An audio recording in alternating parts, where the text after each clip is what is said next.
चला तर मग आपण आज फराळाचे पदार्थ बनवणार आहोत. तर गावाकडची ओढ या चॅनलमध्ये आपलं सर्वांचं स्वागत आहे.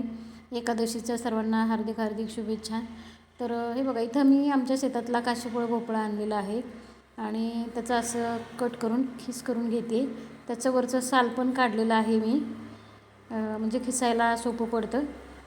थोडा कमी पिकलेला आहे बरं का, पण आता काढला आहे मी. आज एकादशी होती त्यामुळे म्हटलं चला आज वापरून टाकूया याला. तर हे बघा, असा किस तयार केलेला आहे मी. आणि मी शिजवून पण घेतला आणि त्याचं शिरा पण तयार करून ठेवलेला आहे. ते बघा, इथं मी भगर घेतलेली आहे. तर भगर आपण मिक्सरमधून दळून घेणार आहोत.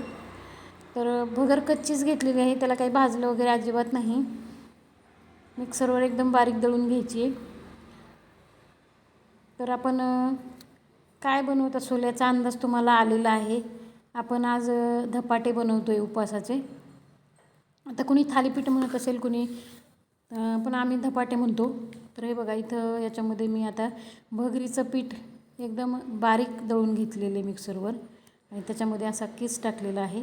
आणि साबुदाणा पण भिजलेला वापरते मी यामध्ये, पण मी मिरची जेव्हा हे करेल त्यामध्ये टाकणार आहे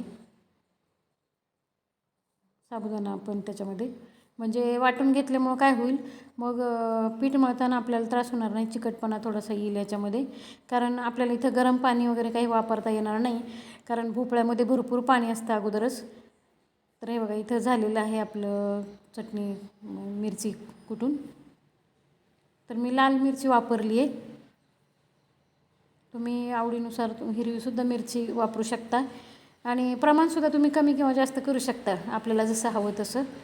मीठ टाकले मी. आणि याच्यामध्ये थोडासा गूळसुद्धा तुम्ही घालू शकता, किंवा फक्त गूळ आणि भगरीचं पीठ आणि भोपळा याचा किस असं वापरूनसुद्धा तुम्ही गोडसुद्धा बनवू शकता. तर इथं मी मिरची टाकली त्यामुळं आता हे तिखट पदार्थ होईल हा. आणि मी शिरा केलेला आहे ऑलरेडी. तर असं छान याच भोपळ्याच्याच पाण्यामध्ये असं मळून घ्यायचं आहे. या किसला पाणी सुटलेलं आहे, त्याच्यात मावेल तेवढं पीठ टाकायचं आहे आणि पीठ मळून घ्यायचं आहे आपल्याला असं छान. याच्यामध्ये तुम्ही शेंगदाण्याचा पण कूट थोडासा टाकू शकता, पण मी टाकलेलं नाही आहे. बघ, आपलं छान पीठ मळून झालेलं आहे. असा ओला कपडा घ्यायचा आहे, स्वच्छ आणि ओला करून घ्यायचा आहे. आणि अजून थोडंसं पाणीवरती शिंपडायचं त्याच्यावर, कारण आपण जे धपाटे लावणार आहोत तर ते तव्यावरती असे पटकन निघतात टाकताना, त्यामुळं हा पानाचा उपयोग होतो. आणि असं थोडंसं तूप लावून घ्यायचं हाताला, म्हणजे पीठ आपल्या हाताला चिटकत नाही फारसं आणि थापायला पण सोपं पडतं.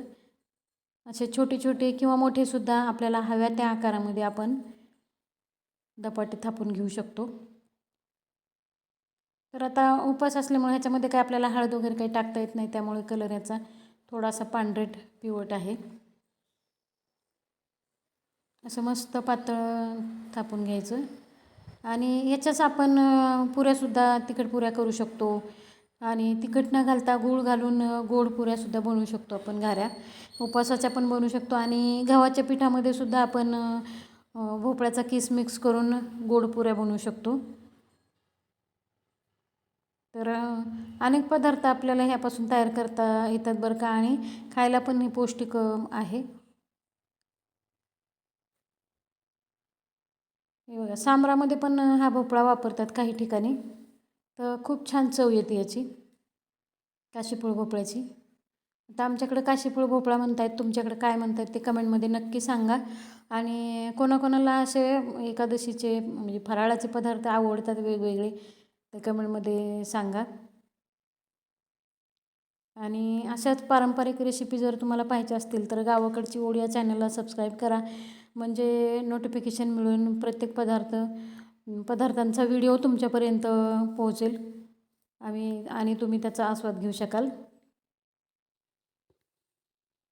हे बघा, असं टाकलेलं आहे याच्यावरती तव्यावर, असं छान भाजून घ्यायचं तूप टाकून. कारण ह्याला मी तेल वगैरे वापरत नाही, कारण तेल आपलं काही फक्त आपण शेंगदाण्याचंच वापरतो असं नाही. तर हे बघा, इथं आपला शिरा आणि धपाटे तयार झालेले आहेत. त्याबरोबर असं मस्त घरचं दही आहे. तर या जेवायला.